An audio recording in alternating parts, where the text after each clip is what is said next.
Hello, everyone. I am so excited to have with you, a special episode of Plug into Devin. I've got Greg Skordas. He's the candidate for Utah's Attorney General. Uh, he also is, in classic Utah style, an ongoing member of the Ski Patrol. So you do not want to miss this episode. Stick around. Greg, welcome to the show. Hi, thanks for having me. We are thrilled to have you. Thrilled to have you. Thanks for making time. What do you want to talk about today? Well, I do need to follow up on Ski Patrol for just a second, and then I'll tell you, I worked for 30 years on the Park City Ski Patrol, and I just finished my 5th year up here at Powder Mountain. My wife and I live in the Ogden Valley, and so, I practiced law since 1982, but my getaway, my weekend, just forget about it, is the Ski Patrol. So I appreciate you making that is just such a classic Utah thing. I admire you for doing that. Thank you.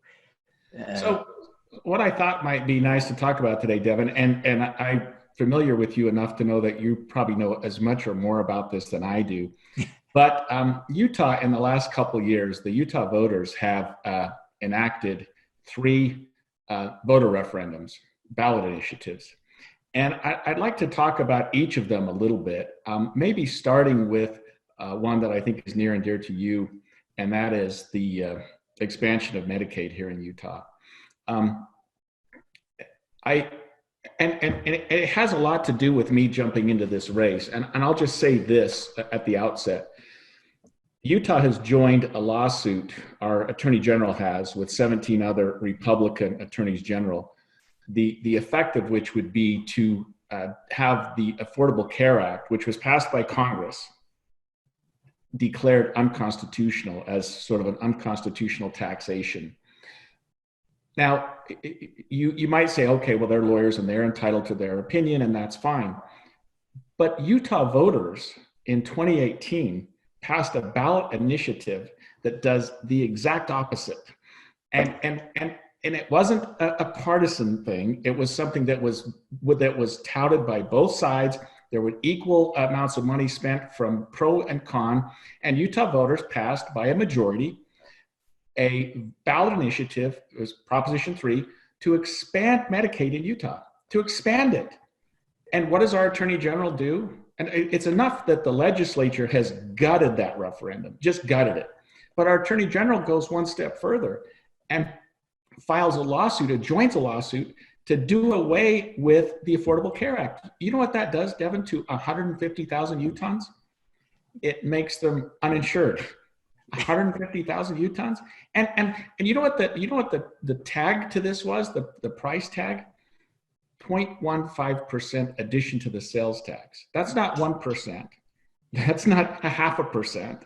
So if you spend $100 at the store, it adds 15 cents. So that 150,000 people can have health care. And so the fact that Utah hasn't even gotten to the level that the Trump administration feels is appropriate is costing us, not according to me, but according to Utah's Medicaid director, $2.5 million a month. Yeah. And this pandemic should tell you all you need to know about our lack of preparation. My son's a doctor. He's an orthopedic surgeon in San Francisco. He works for the Air Force, and he is at Travis Air Force Base, where they happen to have quarantined a huge number of people that came off of a cruise ship. They had to find some place for them, so they threw him out there with the military. And he said, people around the country are saying this isn't real. It's real. This problem is real. And it's pointed out the lack of preparation we have in this country. And it's exacerbated the problem we have right here in Utah with people who are underinsured or uninsured. And it doesn't affect me personally, and I'll tell you why.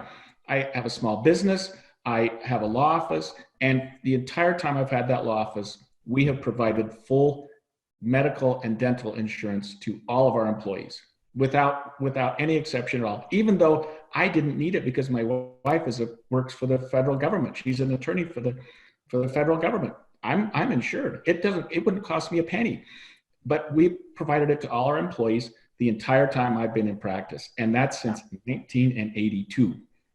Wow. So Well, Greg, what are the two initiatives you wanted to talk about? Yeah. Okay. Yeah. I'm babbling here. We're not babbling, but our time is short. Okay. Prop 4, the redistricting. Hello. Majority voters say, let's create a commission to look at redistricting in Utah, what we call gerrymandering, which has just tortured this state, just tortured it. Yes. Majority of Utahs vote for it. Legislature guts it and creates this better boundaries or whatever we're trying to do, which is effectively not going to do anything. And on a good day is simply going to make a recommendation that the legislature can say yes, or they can say no. And we already know what they're going to do. Yeah. Medical cannabis.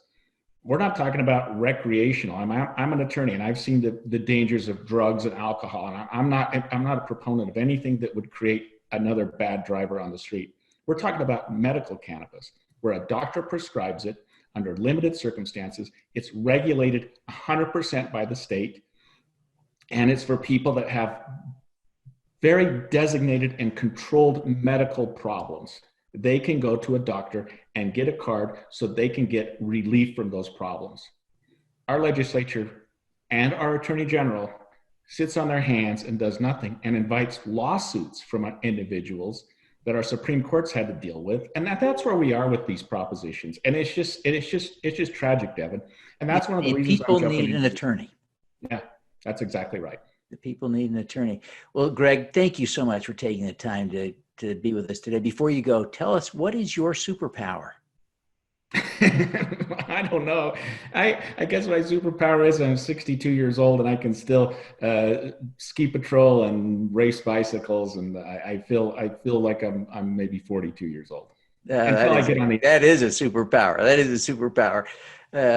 Hey, Greg, thank you so much for being with us. Before you go, take a minute and tell everyone how they can learn more about your campaign. So we have a website, Skordas for AG. We invite you to look at that. We're very active on Facebook. We've had a lot of social media, and I've already admitted to you, Devin, that I'm not the pro on it, but my staff, I got a lot of kids that are just aggressive and doing a good job and setting us up on social media. We sure need people to come out and vote. I mean, this is a year, and you articulated it best. This is a year we can elect a statewide Democrat, which we haven't had in this state in over 20 years. So yeah, check us out. I invite questions. I will respond to all of those. I'll attend your town meetings when we're available to do such a thing. And we sure need people to get out and vote. Thank you so much, Greg. It's an honor to have you on the show, and we wish you every success in representing the interests of Utah's people. Thank you. All righty, let's do some good. I'm Devin Thorpe. For the last 8 years, I've been working full-time to eradicate extreme poverty, improve global health, and fight climate change. I've concluded that the best way for me to continue my work is to run for Congress to represent the people of Utah's 3rd District. In Utah, we have common shared values. Those things unite us. I believe passionately in our ability to come together, and I believe that working together, we can solve Utah's problems. I'm Devin Thorpe. I'm a Democrat. I'm running to represent the people of Utah's 3rd District. I'm Devin Thorpe, a candidate for Congress, and I approve this message.